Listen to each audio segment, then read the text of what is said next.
Hi friends, അപ്പോൾ ഇന്ന് നമ്മളൊരു ട്രിപ്പ് പോവാണ്. ഇത് കുറേ മുന്നത്തെ കേട്ടോ. ഇന്ന് ഗാലറിയിൽ നോക്കിയപ്പോൾ കണ്ട കേട്ടോ. അതിന് യൂട്യൂബ് ചാനലില്ലാത്ത സമയത്ത് ഇടാൻ പറ്റിയിട്ടുണ്ടായിരുന്നില്ല. ഇന്ന് യൂട്യൂബുള്ള കാരണം ഞാൻ നിങ്ങൾക്ക് കാണിച്ചു തരാൻ വിചാരിച്ചു. ഇത് ഏർവാടിയിലാണ് കേട്ടോ. ഇവിടുത്തെ മെയിനാണ് ഈ കടലുകളൊക്കെ. അപ്പം അങ്ങനെ കണ്ടതാണ് കേട്ടോ. ഇത് കടലിൻ്റെ മുകളിലൊരു റെയിൽ പാളമാണ് ഇത്. ഈ ഒരു റെയിൽപ്പാളത്തിൻ്റെ മുകളിൽ കൂടെ കുറേ ആൾക്കാർ നടക്കുന്നുണ്ടായിരുന്നു. പെട്ടെന്നൊരു ട്രെയിൻ വന്ന് എന്താണ് ചെയ്യുക. നല്ല രസമുണ്ടായിരുന്നു കേട്ടോ കാണാനായിട്ട്. എനിക്ക് വളരെ ഇഷ്ടപ്പെട്ടു. നല്ലൊരു സൺസെറ്റിൻ്റെ ഒരു ടൈമായിരുന്നു. നല്ല ഭംഗിയുണ്ടായിരുന്നേ. ഇതവിടുത്തെ ഒരു ഉപ്പുപാടാണ് കേട്ടോ. ഇങ്ങനെയാണ് നമ്മുടെ നാട്ടിലേക്ക് ഉപ്പ് വരുന്നത്. ഇങ്ങനെയാണ് കേട്ടോ അവർ ഉപ്പൊക്കെ ഉണ്ടാക്കാറുള്ളത്. കണ്ടില്ലേ? ചിലതൊക്കെ വീഡിയോസല്ല ഫോട്ടോസൊക്കെയാണ്. അതുകൊണ്ടാണ് കേട്ടോ. ചില വീഡിയോസൊന്നും കാണാനില്ല, അതുകൊണ്ടാണ് ഇങ്ങനെ ഇട്ടത്.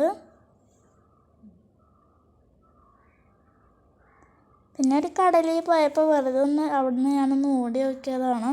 നല്ല രസമുണ്ടായിരുന്നു. ഇത് ബംഗ്ലാദേശിലത്തെ ഒരു കടലാണ്. ഇത് 2 കടലും ഒരുമിച്ചിട്ടുള്ളതാണ്.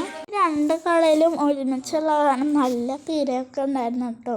നല്ല ഭംഗിയുണ്ടായിരുന്നു. എനിക്ക് വളരെ ഇഷ്ടപ്പെട്ടു. അതിൽ കൂടെ പോകുന്ന സമയത്ത് 2-3 മൈൽ കിടക്കുന്നുണ്ട്. അപ്പോൾ അതിൻ്റെ ഫോട്ടോ എടുത്ത് ഇത് ഇങ്ങനത്തെ ഒരു സ്ഥലമുണ്ട് അവിടെ. ഇങ്ങനെയായിട്ട് ഇതിന് പേരെന്താണെന്ന് എനിക്കറിയില്ലായിരുന്നു. അതൊന്ന് കമൻറ്റ് ചെയ്യും. ഇനി ഇത് ഡോക്ടർ APJ അബ്ദുൽ കലാമിൻ്റെ ഒരു മ്യൂസിയമാണ്. ഇതിൻ്റെ ഉള്ളിലേക്ക് ഫോൺ അലൗഡ് അല്ലാത്ത കാരണമാണ് ഫോണ് വീഡിയോ എടുക്കാൻ പറ്റാതിരുന്നത്.